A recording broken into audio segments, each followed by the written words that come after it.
প্রতিবছর পাল্লা দিয়ে বাড়ছে বিদেশে যাওয়া শিক্ষার্থীর সংখ্যা। গেল এক দশকে যা বেড়েছে প্রায় 105 ভাগ।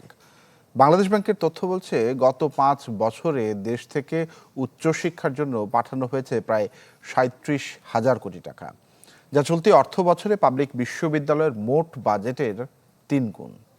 আবির হোসেনের রিপোর্ট, আর ক্যামেরাতে ছিলেন মুমিনুল হক আফান। থেকে একবার চলে যায় আর দেশে ব্যাক করে না। এটা আসলে তো আমাদের এটাও চিন্তা করা উচিত, আসলে কেন ব্যাক করে না। কিছুদিন আগেই বুয়েটের বায়োমেডিক্যাল ইঞ্জিনিয়ারিং বিভাগ থেকে স্নাতক শেষ করেছেন রাতুল ইস্তিয়াক। স্বপ্ন ছিল টিস্যু ইঞ্জিনিয়ারিং নিয়ে গবেষণা করে একদিন দেশের স্বাস্থ্য খাতে নতুন কিছু যোগ করা। কিন্তু বাংলাদেশে এ বিষয়ে পর্যাপ্ত গবেষণাগার, অর্থায়ন কিংবা কাজের সুযোগ নেই। তাই অনেকটা অভিমান নিয়েই বিদেশে উচ্চশিক্ষার প্রস্তুতি নিচ্ছেন তিনি। আমি এখানে যদি কোনো একটা কাজে ইনভলভ হই, আমি যে পরিমাণের এটার জন্য স্যালারি বা আমি এটার রেসপেক্টে আর্ন করতে পারবো, দেখা যাচ্ছে বাইরে গেলে আমার লিভিংটা আরও বেটার হবে, আমার স্ট্যান্ডার্ডটা আরও বেটার হবে।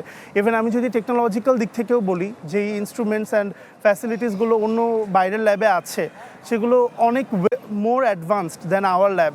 বাংলা কিউআর, যেখানে নগদ পেমেন্ট সেখানে। সারা দেশে 10 লাখেরও বেশি মার্চেন্টে নগদে পেমেন্ট করুন খুব সহজে। দেশের শীর্ষ প্রকৌশল বিশ্ববিদ্যালয়ে অনেক শিক্ষার্থীর চোখে একই অনিশ্চয়তা। অভিযোগ, দেশের ইঞ্জিনিয়ারিং খাতে মানসম্মত কাজের সুযোগ খুবই সীমিত, আর সরকারি চাকরির যেসব পদ রয়েছে তার অনেক ক্ষেত্রেই ডিপ্লোমাধারীদের প্রাধান্য বেশি। যে স্টার্টিংয়ের স্যালারি এত কম থাকে যে আমি টিউশন করে তার চেয়ে স্টুডেন্ট লাইফে তার চেয়ে বেশি আর্ন করতে পারতেছি।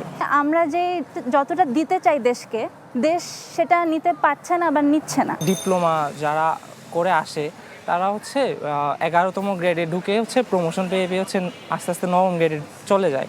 ফলে হয় কি আমাদের সিটগুলো ফাঁকা থাকে না। ফলে আমরা যদি ফিল্ড ওইভাবে না পাই, যে ইঞ্জিনিয়ারিং সেক্টরের ফিল্ড, তাহলে অবশ্যই আমরা বেটারমেন্টের জন্য বিদেশে যাবই।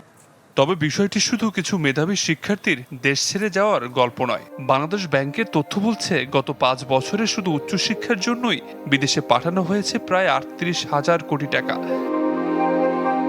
ইউনেস্কো ইনস্টিটিউট ফর স্ট্যাটিস্টিক্সের তথ্য বলছে 2013 সালে বিদেশে অধ্যয়নরত বাংলাদেশের শিক্ষার্থীর সংখ্যা ছিল প্রায় 37,000, যা 2023 সালে এসে দাঁড়িয়েছে প্রায় 77,000। অর্থাৎ এক দশকে বিদেশমুখী শিক্ষার্থীর সংখ্যা বেড়েছে প্রায় 105%। জব সেক্টরে যে পরিমাণ আমরা স্যালারি দেই, সেই স্যালারিটা এখন আমাদের যে লিভিং কস্ট সেটার সাথে ম্যাচ করে না। আরেকটা বড় ক্ষেত্র হচ্ছে যে আমাদের কাজের ক্ষেত্র, যে টেকনিক্যাল কাজের ক্ষেত্র, সেটা আমরা তৈরি করতে পারিনি।